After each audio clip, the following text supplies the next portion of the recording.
Tsepiso Makwetla winds it down on African World Hour, 9 to 10 p.m. 2100 hours.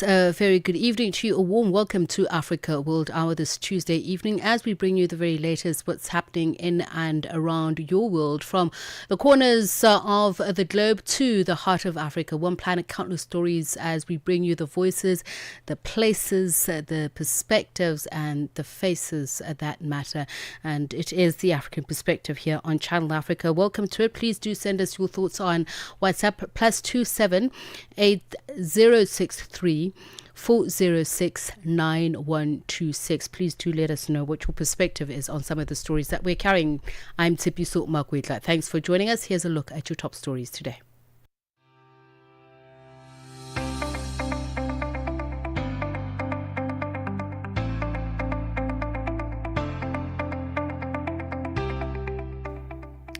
Tanzania's police force says it's investigating reports that a former ambassador turned government critic Humphrey Polepole has been kidnapped. This after his family said he was forcefully taken from his house. Several critics of the government of President Samia Suluhu Hassan, who will stand for election on the 29th of October, have disappeared since last year, with opposition parties alleging a campaign of abductions. Polepole, who resigned as ambassador to Cuba in July and has repeatedly and harshly criticized Tanzania's ruling party in the months since, went missing from his home in the commercial capital of Dar es Salaam yesterday. The government rejected allegations by Human Rights Watch that it is cracking down on critics ahead of the election and called accounts of abductions a major source of concern for the government.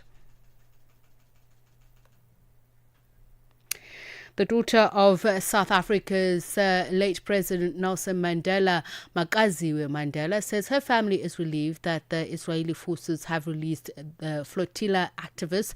They include Madiba's grandson, Mandla Mandela. The activists were abducted in international waters while on their way to deliver humanitarian aid to Gaza. Makaziwe Mandela has told SABC News that they have received confirmation of the group's safe arrival in Jordan.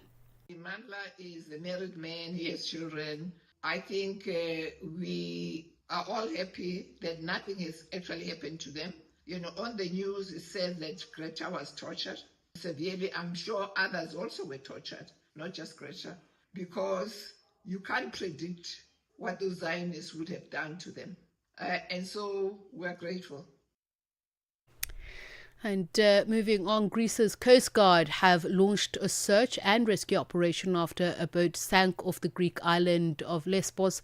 4 bodies have so far been recovered. 34 migrants have also been found safe ashore in the south of the island. The Coast Guard says that at least 3 vessels and 1 helicopter assisted in the operation. 4 bodies were recovered at sea. Initial reports indicated that there were 36 people in total on the boat. The circumstances of the incident were unclear.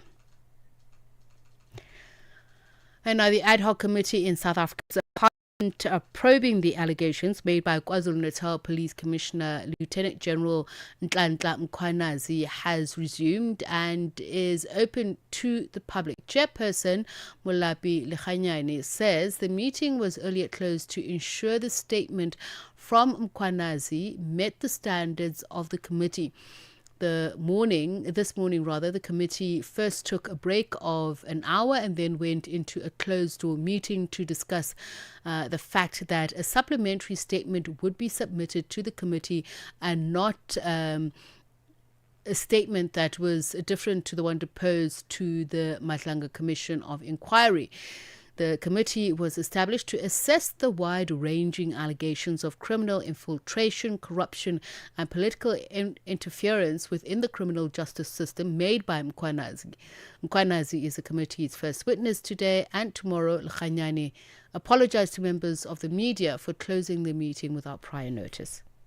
There were issues that were validly raised by members of parliament, members of this committee, regarding the statement that was presented before this committee and before yourselves. Its quality had to be enhanced to meet the standard that the committee has set.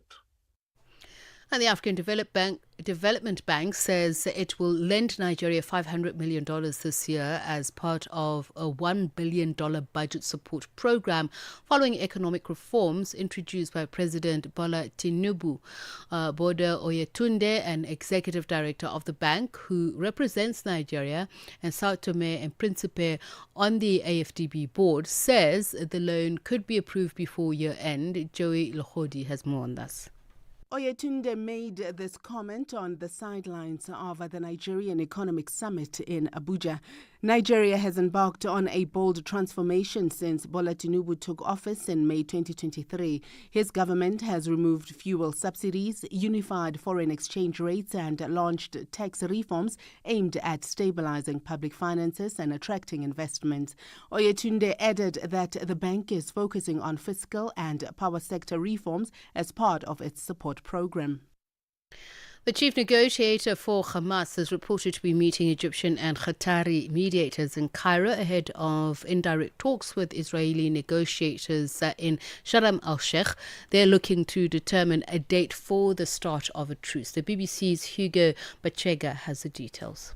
What is happening today is the first day of these negotiations, of the first phase of this 20-point plan that was announced by President Trump last week, and this is about the release of the remaining hostages, both living and dead, also the release of hundreds of Palestinian prisoners from Israeli jails, and a withdrawal of Israeli troops from parts of Gaza. But there have been reports this morning suggesting major differences over the identities of these Palestinian prisoners to be freed and also the scale of this Israeli withdrawal from parts of Gaza. And the African Commission on Human and People's Rights has ruled that the Democratic Republic of Congo violated women's rights through sexual violence committed by state security forces in South Kivu. The landmark decision orders not only compensation for survivors but also systemic reforms, including public apologies, official training and reporting to the Commission. Mumbi Mugo is the Equality Now, a non-governmental organization advocating for the rights of women and girls. So this is what he had to say. The decision is also significant and historic because it is part of Africa's growing jurisprudence on upholding the rights of women in conflict. The decision has outlined quite a number of measures, reparation measures for the survivors in DRC, and of course setting a very strong precedent. And the decision also is demanding systemic change beyond monetary compensation, is demanding systemic change to prevent repetition of those crimes and also to build a culture of accountability in DRC. And finally, French President Emmanuel Macron has given his outgoing Prime Minister 48 hours in which to reach a deal to form a government. This after Sébastien Lecornu resigned suddenly after 26 days in office. His shock resignation announcement drove stocks and the euro sharply lower. The BBC's Katja Adler has more. France's reputation has been flagging, at least in EU circles, for quite some time now, because of its finances, but also international disquiet at growing support for the hard right and left here. President Macron had promised the French and his European partners he'd turn all that around. As the Eurozone's second biggest economy, what happens in France affects the credibility of the currency as a whole. But he failed. The resignation of his fifth prime minister in 2 years was just the most recent humiliation for Macronisme, once heralded as Mr. Macron's recipe for France's success. Você é fluente em português? É apaixonado por rádio e quer trabalhar na África do Sul? Você tem documentos que o qualificam para trabalhar na África do Sul? Nesse caso, podemos ter uma oportunidade para você trabalhar no Canal África. Envie seu currículo e demonstração para Canal África @ newsroom@channelafrica.co.za. Lembre-se, se você não receber alguma resposta nossa em 14 dias, isso significa que você não foi selecionado. Canal África, a perspectiva africana. 1 hour, one continent, one voice. Africa World Hour with Tsepiso Makwetla on Channel Africa, the African perspective. Right, let's continue now to one of the top stories of the day that we have been watching, and certainly what the world has been watching as well. As we mentioned earlier on, social justice advocate and the daughter of former President Nelson Mandela, Dr. Makaziwe Mandela, says world leaders are not doing enough to fight for the cause of the Palestinians. She was speaking exclusively to SABC following the news that a group of South African activists from the Global Sumud flotilla had arrived safely in Jordan. They'd been deported by Israel following an attempt to deliver aid to Gaza. Activists braved rough seas and several drone attacks with the sole aim of breaking the Israeli blockade of Gaza. Israel says the blockade is necessary to prevent weapons being smuggled into Gaza. However, Palestinians in the enclave have endured a regular bombardment by the Israeli forces and have been subjected to what the United Nations has described as limited access to humanitarian aid. For more on this, we're joined now by the spokesperson of the Freedom Flotilla Coalition, Ismail Mullah. A very good evening to you, and thank you so much for speaking to us. Good evening, and thank you very much for having us on air. What is the latest information that you're able to give us about? We understand that it was 6 South Africans that were part of the Global Sumud flotilla who were abducted and deported. Is that number correct? And what is their condition? That is correct, and they are all expected to land tomorrow morning at OR Tambo at around about 10 o'clock. When we had some discussion with them this morning, they were in good health and are very motivated to go on the next mission if it is scheduled.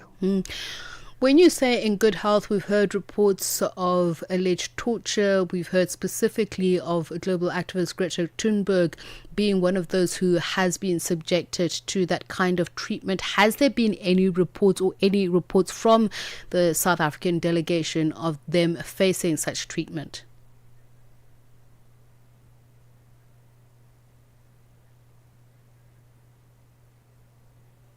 All right, we're going to see if we can get Ismail Mullah back on the line with us to just speak to us about the latest events. As you know, that it was the biggest civilian flotilla that was trying to break the blockade of Gaza, and now those that had been abducted, jailed, and now the 6 South African occupants of the Global Sumud have been deported to Jordan. We are back again with the spokesperson of the Freedom Flotilla Coalition, Ismail Mullah. So, Mr. Mullah, I was asking if there have been any reports from the South Africans. You said they are in good health, but does that mean that they did not face any ill treatment at all from their jailers?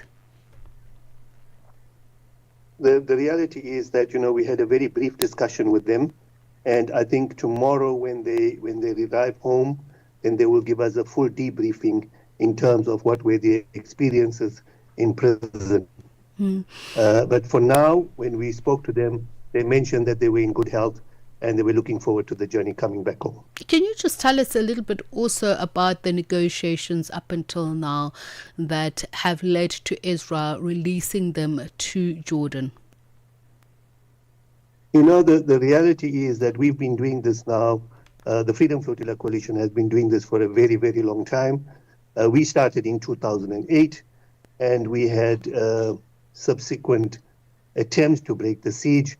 You may be aware that in 2010, we had the Mavi Mamra, and the Mavi Mamra was attacked, and 10 people lost their lives. So we've been doing this all the time, and we know the routine that follows in terms of interception, in terms of abduction, you want to call it piracy, kidnapping, hijacking, but that's the modus operandi of the Navy, the Israeli Navy. And what would happen is that they would hijack these vehicles, take them to Ashdod, which is a port in Israel, and there you would have a choice. So you will notice that some of the participants, they get released almost immediately, and some have to go through a court process. So the ones that are released immediately, they sign a document to say that they had entered Israel illegally. Mm-hmm. To understand that they have been trapped or kidnapped in international waters and brought into Israel by the Navy. But they are asked to sign this document, and if they're willing to accept that they entered the state of Israel illegally, then they release them immediately. We do not prescribe to our participants as to what they must do in terms of signing that document. It's an individual choice. So those that sign it, we are happy with them. Those that refuse to sign it, we also happy with them. Those that refuse to sign the document are then taken to prisons in that area, and they are then brought before a court. We have a legal entity, Abdullah, in Tel Aviv, that is always representing our people, and they then handle this whole issue. It's more a case of formality. The condition in prisons are not the best. So, the possibility of it being infested is great. The possibility of you not having enough adequate water, enough food, it's a prison. And therefore, those are the realities that one will come to accept, even though it may be not conforming to international laws. But we know that Israel acts with impunity. The fact that it is hijacking our ships in international waters, it just carries on doing what it wants to do because there's no accountability for it. The reality is that we need a reformation of the United Nations. We need a reformation of the Security Council. We need to have these veto powers brought to an end. So, on the issue of legalese, and specifically I'm talking about language here because, as you mentioned, in some cases it's been referred to as a kidnapping. The Israelis mention it as an interception. You speak about the fact that these activists are then also taken from international waters. It does matter in our understanding exactly what rights then are violated, because if we are hearing of people who are then being taken into prison, and you're talking about the conditions which are less than desirable, but most importantly is that if there is torture that is taking place according to the reports that we're hearing or the allegations that we're hearing, what rights then are extended to those who undergo such treatment? Again, when we are in the water, we are just normal human beings coming from very normal backgrounds, and we rely on governments to protect us. The fact that we are intercepted, the fact that we are hijacked, again shows us a lack of support from governments that have the power to prevent such activities. It's the same when we are taken into the prisons in Israel. We act and we rely on our governments to assist us in releasing our participants. In this regard, I must compliment Durko for the excellent work that he did and speeding the release of our participants. Are you able to share with us what was involved in the arguments that would have been made in terms of the rights of the South Africans? Obviously, that was whom Durka would have the right to intervene on their behalf. In Amnesty International is saying this is obviously a tactic to punish and silence, but understanding the means which are being used to punish and silence and international law is also very important. What DIRCA would have in its case of Arsenal to argue not only about the immediate release, but the treatment of the South African citizens that are in the possession of the Israelis. Yes. And that is something that, the legal department will work with. I would have no access to that kind of knowledge. Okay, but just going forward, it is clear that you're saying when the decision is made, it means the Freedom Flotilla Coalition intends to continue with its mission. You mentioned how long you have been at it. What is the next plan, and what are the dangers? Because I'd imagine with each mission, the efforts to prevent it become even more desperate. We've seen drone attacks. We've heard of people saying that they've been even intimidated prior to that. I mean, Greta Thunberg has certainly not been spared any of that public criticism by the Israeli government. She's been labelled all kinds of things, a useful idiot, saying South Africans themselves are also victims of the actions of the activists. So does that spur you on, or does it scare you in terms of just how much more forceful those attempts to prevent further missions will be? Yes, you will be aware that at the beginning of this year, we had an attack on the Conscience, which was also a boat. It's a bigger boat. It's a ship, and it carries approximately about 200 passengers, and it has over 1,000 tons of food.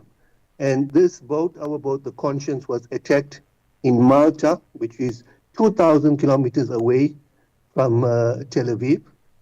So you can understand the reach that the Israeli army has. And that mission was aborted because of the damage on the ship. But we had two subsequent missions after that. We had the Medellin, and then we had the Hamdallah, which were both intercepted. And then after that, we were very proud to have the Samud flotilla, which, as you are aware, had almost 45 ships and over 500 participants, with over 50 countries being represented.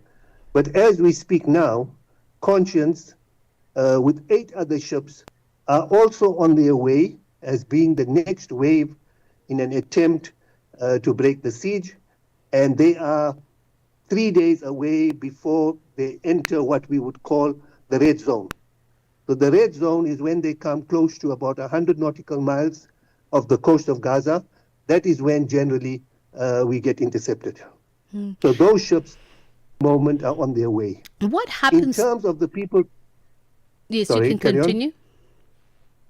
I'm saying in terms of the resolve of our people, we are very, very, very strong in terms of the capacity that we have to continue. If governments are failing to open up channels and avenues to bring in much needed aid, then we will have to continue attempting to break the siege. What happens to the aid that you carry with you for these missions? It all gets confiscated. The ship, the boat that we have, also gets confiscated. So it's a very expensive loss that we will go through. However, again, communities throughout the world are rising up, and there is no shortage of funds in terms of us when it comes to the next mission. But all in all, it ends up being symbolic, because I'd imagine that there's no way that it even reaches the people of Gaza. It doesn't. And that symbolism is very important because it's what keeps us alive, and it what shows the Palestinian people that although governments may not be doing anything, majority of the people are happy to support them. And if you look at the support that we are now getting in terms of recognition of Palestine in the Western world, it's unprecedented. Who is invited? The thousands. I do apologize for interrupting you. Who is invited to join the campaign? Anybody can apply, but at the moment we are becoming a little bit more stringent because we are overwhelmed with participants. So we're looking at healthcare workers as our number one priority. We're looking at media people, journalists as our second priority, and that's the way we work. All right. Thank you so much for speaking to us, Ismail Mula, spokesperson for the Freedom Flotilla Coalition. They're the ones who have been organizing these missions to try and break the siege in Gaza. It's 25 minutes past 9. Annie Kalonji. sur Channel Africa. Comment est-ce que les militants et sympathisants du parti Les Transformateurs ont-ils réagi face à la condamnation de Succès Masra? La condamnation de Succès Masra ne nous a pas surpris et les militants transformateurs ont été bouleversés et indignés étant donné que le verdict est un verdict lourd, illégal, injuste et donc face à la répression dans laquelle le peuple tchadien est confronté, les militants transformateurs se sont résignés de ne pouvoir pas sortir manifester et donc c'est une situation totalement absurde pour un pays et aujourd'hui nous célébrons le 11 août, fête de l'indépendance. On pensait que le verdict allait être plus ou moins clément, mais le verdict est sévère. Annika Longi, tous les dimanches sur Mix Vibration. And Amachita are through to the knockout round of the FIFA Under-20 World Cup. So be with us this Wednesday at 21:30 as South Africa's Under-20s face Colombia, streaming live on SABC+. Just remember, that's where it is. There's more. The Under-20 World Cup matches are also streaming live on SABC+, with selected features of fixtures on SABC Sport Channel and SABC 1. Wave the flag, Mzansi. Stand up for Amajita. FIFA Under-20 World Cup Amajita coverage on SABC+, powered by SABC Sport. 1 hour, one continent, one voice. Africa World Hour with Tsepiso Makwetla on Channel Africa, the African perspective. And the African perspective continues here on Africa World Hour. I am Tsepiso Makwetla. Thank you so much for joining us. We take you now to the latest ongoings at the International Criminal Court. It's convicted the first Janjaweed militia leader put on trial for the atrocities committed in Sudan's Darfur region more than 20 years ago. The court found Ali Muhammad Ali Abdal Rahman's guilty of 27 counts of crimes against humanity and war crimes, including rape, murder and persecution. His sentence will be determined at a later date after a new round of hearings. The conviction is the first and only trial looking at crimes in Sudan since the case was referred to the court by the United Nations Security Council in 2005. For more on this, we're joined by political analyst Professor Jock Madut. Jock, a very good evening to you, Professor Jock. Thank you so much for speaking to us. Hello, very nice to be back. I was just thinking that since at least I've been speaking to you, it's been a very long time now. It surprises me that this is the first of the successful convictions of the Janjaweed since the war 20 years ago. Do you share that sentiment?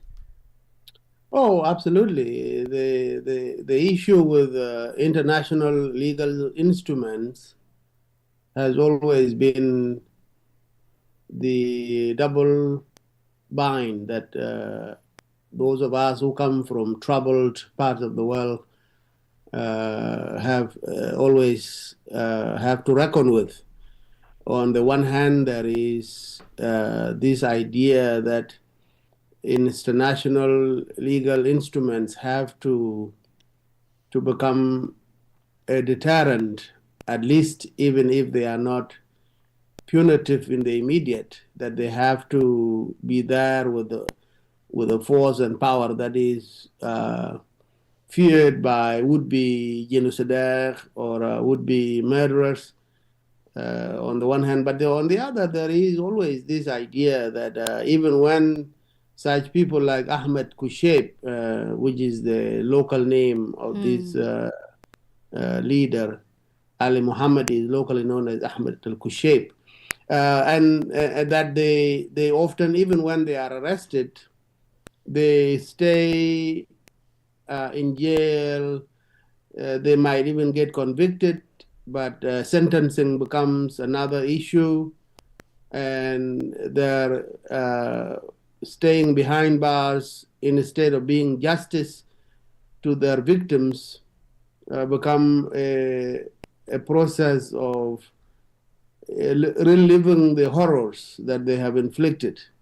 So yes, it's not surprising, but equally disheartening that people like Ahmed al-Kushayb have to take so long to be found guilty. So, Professor since Jock, he was let's arrested. place him in particularly his role and what the Janjaweed did during the reign of terror in Darfur. And I'm just thinking about the fact that they became so notorious, even young people would use the name Janjaweed to scare other young people, as in that's how well known their atrocities were. But they had no real understanding, at least I'm talking about young people here in South Africa who were saying, I'm going to send the Janjaweed after you. But I mean, it's a very chilling period, and it needs to be contextualized and understood at how it's also led to what is happening now in the Sudan. Right. Definitely. I think the war in Darfur, especially the part that started in 2003 with the various communities in Darfur feeling that now South Sudan is going to secede, the people of Darfur are going to become the next battlefield, the next massacre, the next areas for the Sudanese government to reach unhappiness with the peripheries. There was no question that Darfur very quickly replaced South Sudan when it comes to mass murder. So, and instead of the government actually doing it with its own official armed forces, it outsourced the killing to informal militias, which were often recruited by the Sudan armed forces to do the bidding for them in the faraway places like South Sudan and Darfur or Kordofan. So the rise of Janjaweed was simply a more ghastly, more deadly manifestation, culmination of what had been the policy of Sudan dealing with insurgencies in the peripheries for a very long time, particularly since 1983. So the Janjaweed in Darfur became the more ugly showing of the Sudanese state as far as the way Khartoum deals with insurgent peripheries. And so definitely we have now come to a point of making sure that somebody gets to account for these atrocities. And unfortunately, unlike other areas of crisis like Serbia or former Yugoslavia or Ethiopia during the Derg or the Khmer Rouge or all other areas of mass murder, today all the evils of the Sudanese state have now been pinned on one man. And in that sense, even though he is found guilty, he is a far cry from being the solution to what has happened to Sudan. And I'm glad you mentioned that. I'm glad you mentioned that, because I wanted to ask, it's symbolic in terms of the Janjaweed being punished, but what about the architects of the systemic human rights atrocities and, as you mentioned, indiscriminate killings which were outsourced, as you say, that still remain behind and are still at the helm? And given the fact that at some point it was just sold as a war that was about ethnic competition for resources, when the politics that also drove it, were left without being held accountable. Right. No, I mean, yes, of course, there will always be talk about ethnic violence in Sudan. There will always be talk about tribes duking it out. But really, the biggest story and the more realistic story that is often hidden behind such linguistic is that these atrocities that happen in the peripheries are actually orchestrated by people sitting in Khartoum. So the fact that now the field commanders or well-known officers, the butchers as they will call them, were in fact simply foot soldiers doing it for the big men sitting in the capital cities of the states of Kordofan or Al Fashir or in Khartoum itself. So the fact that Ali Kosheip is now behind bars is certainly a good step in the direction, but is it really? Can anybody hold their breath and say, okay, justice has come to Sudan? No, certainly not, because the men who ordered these atrocities are today either it is a President al-Bashir himself sitting comfortably in one of the houses in Sudan being detained since the fall of the al-Bashir regime in 2019, or are in power. In fact, al-Burhan himself, the current head of the military council, the ruling military council, or Ahmeti, the man who is now commanding the extension of the Janjaweed, what is now known as RSF. All of these were the ones who were responsible for the massacres of Darfur, and that now Kosheip falls for them is both at once karma for al-Kosheip, but it is also a slap in the wrist for the men who are behind the massacres. What about the ICC itself? I mean, there have been questions. We've seen what has happened with the Sahel countries and their rationale about it. So some would argue that this is, a victory. It's a restoration of credibility of the court. But then others would say, as you mentioned, does this conviction really mark that? Because it falls very short of addressing those gross human rights violations and the actors that were behind it. I don't even think that the people in Africa who are victims, not just in Africa, but even in Palestine as we speak today, the people who are immediate victims are not even dreaming that justice will come to them through the ICC or any other international instrument. But of course, what else have we got? What else does the world have to show a semblance of concern and effort to hold some people accountable other than the ICC? And so, of course, the ICC has done well in apprehending Ali Kosheip, but also it leaves a lot to be desired in terms of what about the others, the ones who were actually the most instrumental in the massacres and in the death of Darfur. How do we get to them? And can the ICC really bill itself as the harbinger of peace and justice while letting off the hook and I wonder some of the most deadly individuals? What would people in El Fasher or Guinea say hearing this, and given the fact that we're still to hear what the final verdict is in terms of sentencing? As you mentioned, it doesn't really change much for them, but does it further move the pieces of those who have resurrected from these formations and how they'll continue trying to carve up the Sudan in their pursuit of power?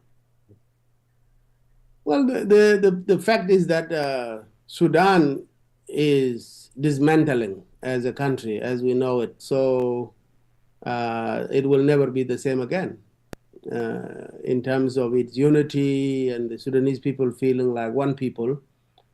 So that is a fact. But in the immediate sense, the people in Darfur, in Al Fashir, in Al Janeina, in people in Kordofan who are still under serious assault are undoubtedly euphoric in terms of one mass murderer has been arrested, tried, and found guilty. There is no question that one guilty man is obviously not going to solve the problems of Sudan, but at least it is one step to assure the people of Sudan that justice may be delayed, but justice often has a long bending arc towards the people that have lost in this history. So I think there is hope that there's hope in Western Sudan that no matter how long it takes, justice will eventually prevail.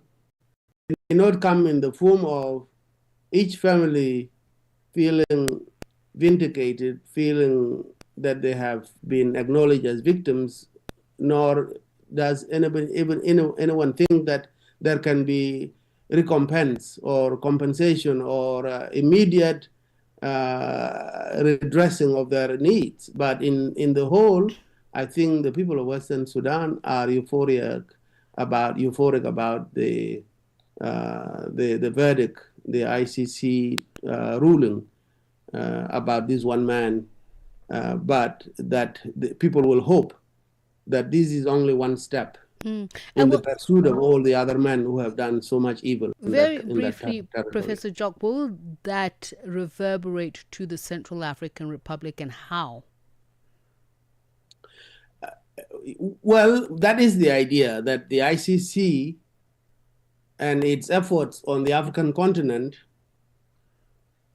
have to show people living in dilapidated areas, ransacked by civil wars, that they too will eventually get their day in court, so that they will be vindicated. So Central African Republic is definitely, which is very close to Darfur and Kordofan. Libya is not so far away. Chad, which is hosting people now who have run away from Janina and Fasher and all the rest of the regions of Western Sudan. Chad might also be another place where stories of massacres and targeted killings will be recorded and chronicled for a possibility of a further pursuit of some of the military men, especially in RSF and in SAF. Going forward. So I think this is only a beginning of a possibility, and it is giving hope to people that, yes, it may take long, but eventually these people cannot be allowed to get away with that. Even if they will not be found while alive, eventually, even if they are dead, somebody has to say that it was so-and-so who carried out these massacres. So that the people who have died in these terrible wars at least can be given. All right. Thank you so much for speaking to us, Professor. Well, it's good to talk to you, Professor Jock Madut Jock, political analyst, speaking to us on news out of the International Criminal Court. They will announce sometime soon the sentencing to be handed down to Ali Muhammad Ali Al-Rahman, who has been found guilty on 27 counts of crimes against humanity and war crimes, all to do with what has been happening, or what happened rather, in Darfur. It is now 16 minutes to 10. Este é o Caleidoscópio de Canal África, com Remo Samo e João Yabalá.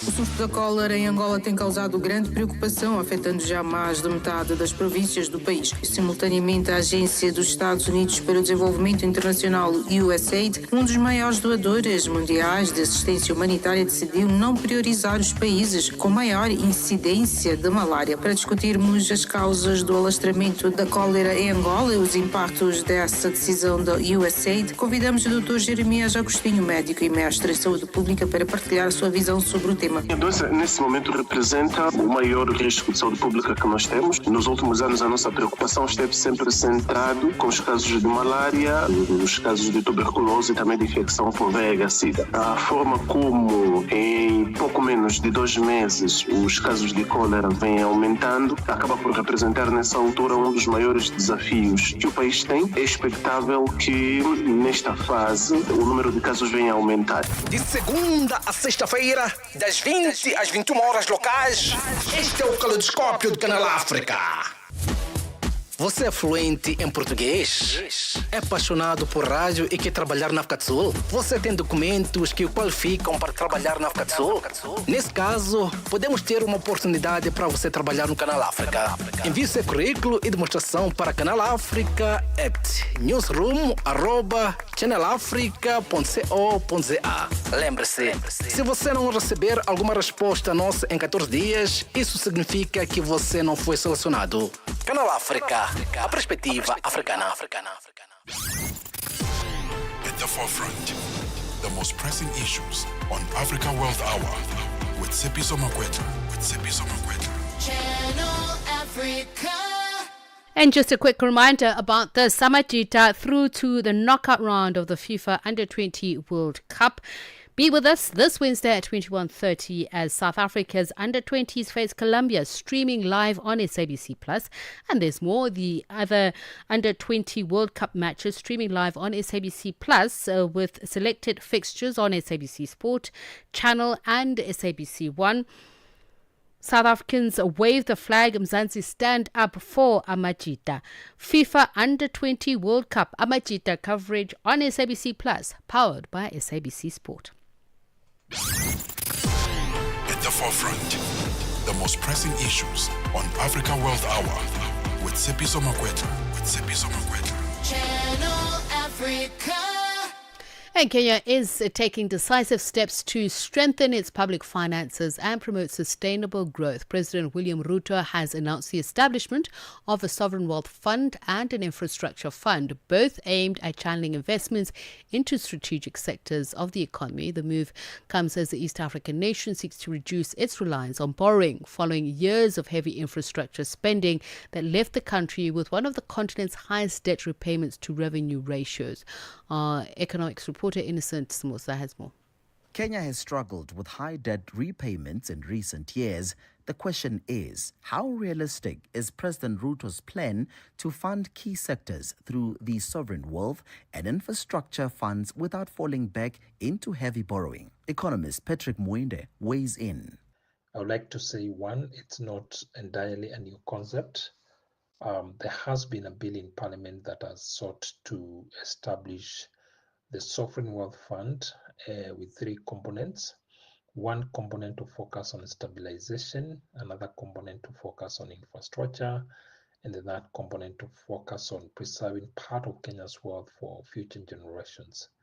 So while the president spoke about it this past week, it's not entirely new. It's a concept that has been in Parliament. It's a concept that has been discussed. From an economic standpoint, Mwinde notes there is growing skepticism about whether the privatization process will truly serve the public's interest or merely result in the transfer of state asset into the hands of a few private individuals.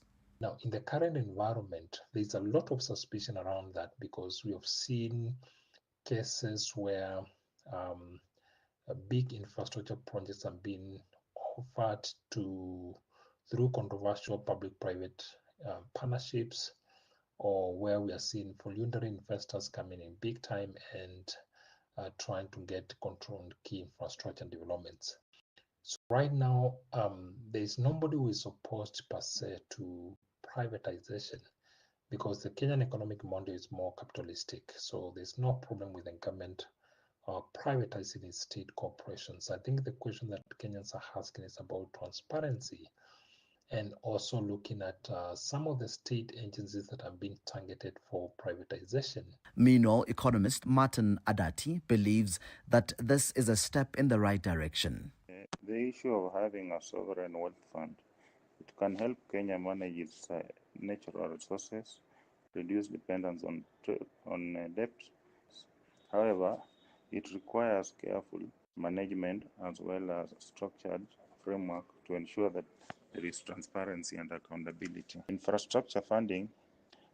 Kenya has in the past secured significant funding like the $350 billion samurai bond from Japan. Adati shares strategies that should be prioritized to ensure these investments translate into inclusive long-term economic growth for ordinary Kenyans. The main issue about this infrastructure funding is we need to have the funds that are generated are then properly utilized and invested in areas where they will be productive, so that the country does not struggle to pay the debts when they are due. Also, there have been several funding gaps that the country has that still needs money for. So the country has to do quite a bit to be able to raise enough resources, and this can only be achieved through effective project management, reducing budget deficits. For Channel Africa News, I'm Innocent Simons in Johannesburg. And at 9 minutes to 10, let's introduce you to our 2140 feature today. Kenya taking decisive steps about public finances. Okay, so we've just been telling you about that. Let's talk about what is happening in Uganda. And we're talking coffee here, one of my favorite subjects. We were on chocolate yesterday, so let's move on to an accompanying wonderful delight, and that is coffee. We're speaking to Merida Nandudu. She envisioned a coffee sisterhood in Uganda. The strategy really was to expand. It was simple: pay a higher price per kilogram when a female grower takes the beans to a collection point. It worked. More and more men who typically made the deliveries allowed their wives to go instead. Nandudu's business group now includes more than 600 women, up from dozens in 2022, and that's about 75% of her Bayaya specialty coffees, a pool of registered farmers in the mountainous area of eastern Uganda that produces prized Arabica beans and sells to exporters. To tell us about her success and her vision, Merida joins us now. Very good evening to you. Well, thank you so much. So I believe you've been awarded a study bursary to the Netherlands. Congratulations. Tell us a little bit more about that. Thank you so much. I'm very excited to be on this program this evening. Again, my name is Merida. I'm the founder of Bayer Specialty Coffee Limited, and the youngest best farmer in Uganda 2024. As we talk right now, we are on a study trip in the Netherlands, and it's been so exciting, and there's a lot of learning, networking, and there's a lot that we are carrying back to Uganda to improve on our businesses, especially in line with innovations, new technologies, and then also partnerships. So how did you get into coffee growing, and for you to even come up with this idea of putting women at the center of this growth strategy for coffee and Uganda as a country? I grew up on, I was born on a coffee farm, raised in a coffee family. My parents are coffee farmers. And as a child, grew up going on a farm with a mother. And that's how I was able to learn coffee farming, and then also coffee as a business. My tuition at campus was paid through coffee sales.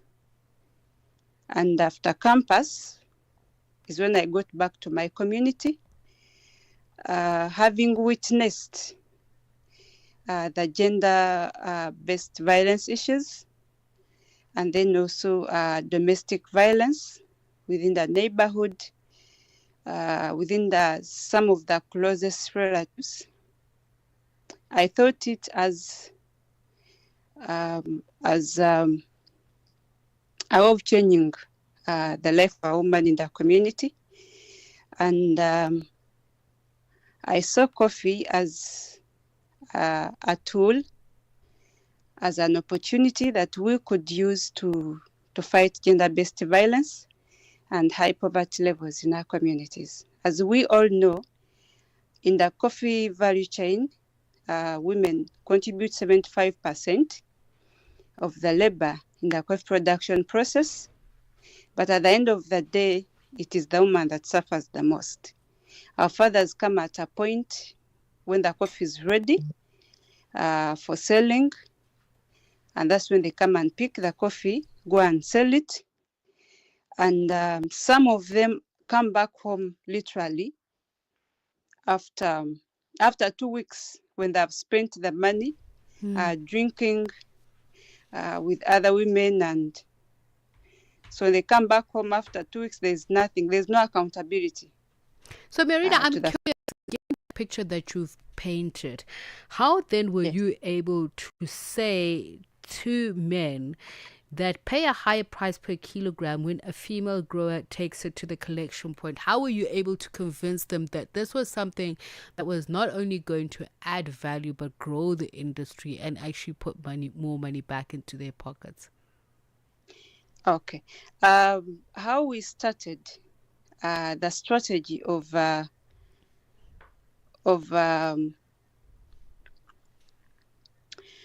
involving the men, of involving the men in the coffee value. Mm-hmm. Yeah, having a woman's coffee earning an extra 200 shillings, and then for the man being coming without any additional fee is something that we thought about as a strategy of involving of the men fronting their women in the coffee value chain, in the coffee farms, in the coffee businesses. And it has worked for us in a way that in the earlier stages, we literally had to do sensitization to the men, but then we also had to do mindset change. Like here, look, if a woman, your wife brought coffee to the buying center and then she's earning an extra 200 shilling, it's not going to the wife, but at the end of the day, it's coming back to your family. So we saw this working in a way that as the woman brings coffee, eventually she's being escorted by the husband. When she goes back home, she knows how much they have earned out of the coffee that they have sold. So when they reach home, they're able to sit on the round table and she participates in the decision making. Merida, I owe you more time. You and I need to sit down over a cup of coffee and discuss this fascinating ideas. And I really would like to hear also about the agro-processing techniques that you're taking to the Netherlands, that the Netherlands is going to impart to you. I thank you for your time. I really do think we need to speak to you again. Merida Nandudu is the pioneer behind a coffee sisterhood in Uganda, and she has been given a study bursary to the Netherlands. That brings us to 9:10. Let's take a look at what's coming up on African Diaries this evening. Hi, Tsepiso, how are you? I'm okay. I'm good, thank you. So on Tuesdays on the African Diaries, we focus on the SABC GBV campaign. And so today we're speaking about a critical matter, as usual, and we're talking about parental alienation and how the family courts and the children's courts recognize family alienation as a form of child abuse, and the fact that now there are legal implications to that. So it's pretty heavy. I think people should tune in to educate themselves because In most cases, parents like to use the child as the pawn. So now there are legal implications to this. So you might want to tune in and just educate yourself. Like such as what, as an example? We How are would going they to prove it? So we're going to be speaking to a family lawyer who deals with such cases. So it has been coming up in divorce cases, in custody battles, and previously it was just something that was just seen as an act, that is unpleasant within the separation amongst parents. So they'll just probably list it as, there's also been manipulation towards the kids to create hate towards the other parent. And so now they've noticed that because these children are being affected by the parental alienation, social workers have brought it up and have been campaigning that we should actually be looking out for the best interest of the child here. Criminalize. Yes. So we're going to find out about the kind of legal implications that there are if you are found to be the parent that is implicating parental alienation. All right, thank you so much, Nora. That's coming up on African Diaries, and that's it from the team on Africa World Hour. Yeah, it's a minute past, ne? Yeah, it's okay. The clock slowed for a minute. The English got lost in the system. It's okay. The data bundles have ran out. It ran out so quickly.